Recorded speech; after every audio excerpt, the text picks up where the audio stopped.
Alexandre Tabor est né en Palestine en 1928.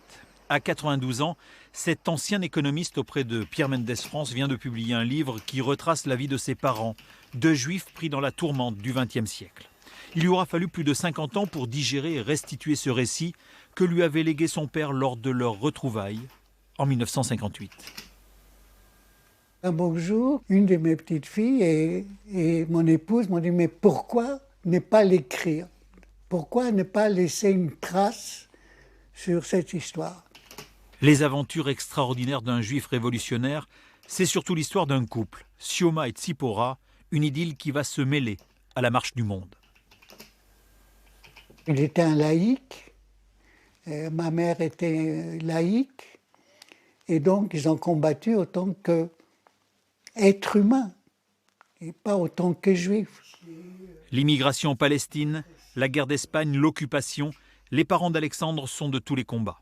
Périple incroyable commencé à Odessa sur les bords de la mer Noire avec la révolution d'octobre. Odessa, il y avait une communauté juive très importante, et beaucoup sont partis aux États-Unis, d'ailleurs à New York, à la petite Odessa, et énormément à New York, en France et en Palestine.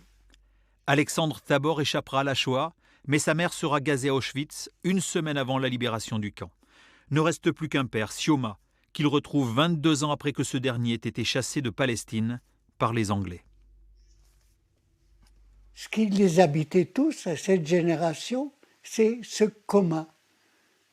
Et pour eux, c'était ça qui les portait. C'était les coopératives, le kibbutz, c'est-à-dire de vivre ensemble, de manger ensemble.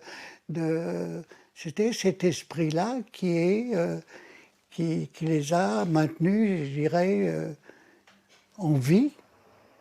Juif de gauche, favorable à un État binational en Israël, Alexandre Tabor a épousé les idées de ses parents.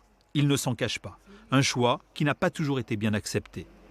J'étais aussi mis un peu à l'index en Israël parce qu'on est une minorité, toujours aujourd'hui, de penser Israël comme un seul pays pour deux peuples. Comme disait ce philosophe Martin Buber, une terre pour deux peuples. Préfacé par Edgar Morin, le récit d'Alexandre Tabor est un livre puissant sur l'engagement et l'amour d'un fils pour ses parents. Comme ils étaient rares, et je les aimais autant plus.